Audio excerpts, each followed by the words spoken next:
Once the wealthiest country in South America, Venezuela is now dead last in minimum monthly wage among Latin American countries.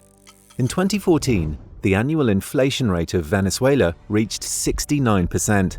4 years later, increasing debt and money printing skyrocketed inflation by over 130,000%.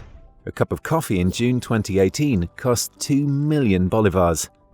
With prices for essential goods growing over 300,000% in a few months, migrating wealth to a decentralized digital asset is a sensible option for Venezuelan citizens. People avoided economic turmoil by storing wealth in the US dollar or other stable assets. The Venezuelan government restricted the flow of foreign currencies to discourage people from moving their assets out of the country. Repercussions resulted in Venezuelans, especially the younger generation, turning to Bitcoin. Not only is Bitcoin more stable than the Bolivar, but it also guarantees no third-party intervention. In a country where people cannot process transactions higher than $50 without notifying the government, using an asset where transactions remain anonymous is a blessing. People can use Bitcoin to send and receive wealth while bypassing unsound banks, worthless currencies, and government confiscation schemes. When a crisis hits, a government can quickly seize bank accounts or diminish purchasing power by printing money.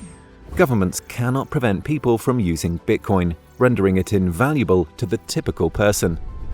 Millions of Venezuelans have abandoned their motherland in the past couple of years, fleeing to countries like Argentina and Colombia.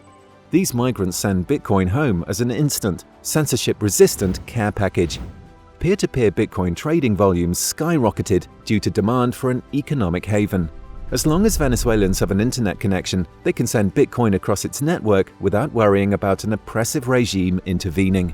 In general, Venezuelans cite a combination of factors for the rise of Bitcoin, including migration, capital controls, risk of government seizure, and demand for hard money.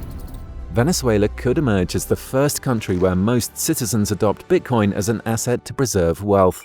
That would encourage other people around the world also to seek shelter in Bitcoin. Venezuelans' hopes for a better life no longer need to rely on a competent government.